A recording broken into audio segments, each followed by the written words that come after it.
телекоммуникационный форум «Цифровой Кыргызстан. Развитие регионов». Прошел он с участием президента. В форуме приняли участие почти 500 человек. Представители государственных органов, депутатского корпуса, бизнес-сообществ, компаний, операторов электросвязи, общественных объединений и международных организаций. Так участники ознакомились с ходом реализации госпрограмм и реформ по цифровой трансформации, обсудили проблемы и перспективы развития отрасли.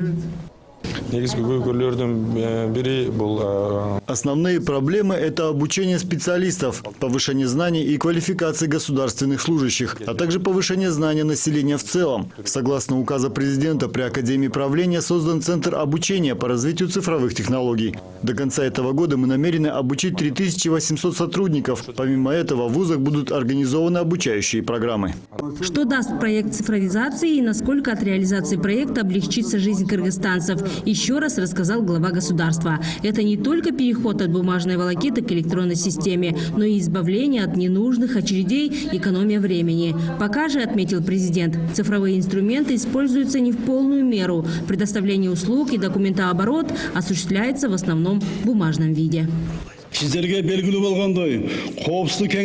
Совет Безопасности утвердил концепцию цифровой трансформации «Цифровой Кыргызстан 2019-2023». Была разработана дорожная карта по ее реализации. Требую ликвидировать ненужные процедуры и справки через систему Тундук. Государственные органы, органы местного самоуправления и бизнес-структуры должны работать только через систему Тундук. Необходимо избавиться от бюрократических препонов при получении социальных услуг, получении суинчу для ребенка, пособий или же при выходе на пенсию. Этого можно достичь через ликвидацию ненужных справок и документов. Следует создать все условия для того, чтобы все в электронном формате проходило через систему Тундук. Хотел бы напомнить, что вопрос подключения государственных органов к системе Тундук и обеспечения взаимного обмена информацией находится под моим личным контролем.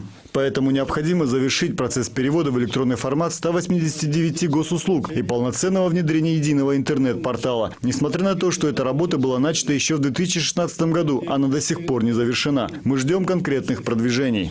Некоторые проекты на местах можно реализовать за счет собственных средств малых городов и недотационных айлюк-мыту, отметил Джеймбеков. К примеру, через использование современных информационных технологий в сфере медицины кардинально изменится услуга скорой помощи. К концу года, подчеркнул президент, должно быть завершено внедрение автоматизированной системы управления Бишкекской службы скорой помощи. Проект начнет работать в городах Ош и Каракол с 2020 года, после в других городах. На сегодня, отметил глава государства, от того, что в сфере здравоохранения есть немало проблем, страдают жители регионов.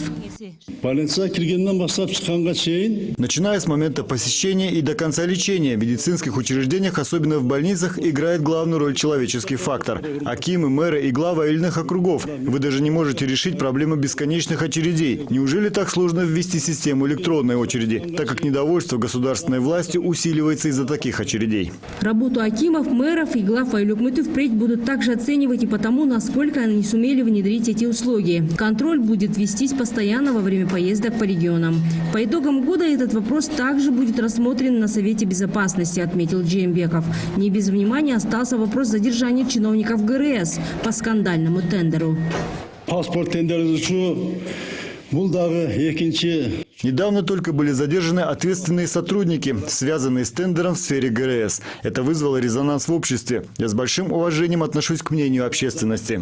Это хорошее явление, когда гражданский сектор очень сильный, а граждане неравнодушны к государственным вопросам. Но вокруг тендеров очень много споров, поэтому призываю не делать поспешных выводов. Все должно быть в рамках закона. Закон для всех одинаков. Если закон нарушен, кто бы то ни был, должен быть привлечен к ответственности. Правоохранительные органы также должны строго соблюдать законы. Поэтому необходимо улучшить законодательную базу и убрать коррупционные элементы, если таковые имеются. Сейчас парламент рассматривает законопроект о госзакупках. Необходимо повысить открытость тендерных процедур и доверие к ним. По итогам форума было озвучено немало поручений. В частности, Госагентству по архитектуре, строительству и жилью внедрить до 1 ноября единое окно в сфере строительства и архитектуры. Министерству юстиции до 1 июля запустить проект «Электронный нотариат». Правительству до 1 июня провести интернет к школам. На сегодняшний день только 86% школ в республике охвачены интернетом. Гульджан Алтмышбаева, Бекжан Тухтасунов, НТС Ош.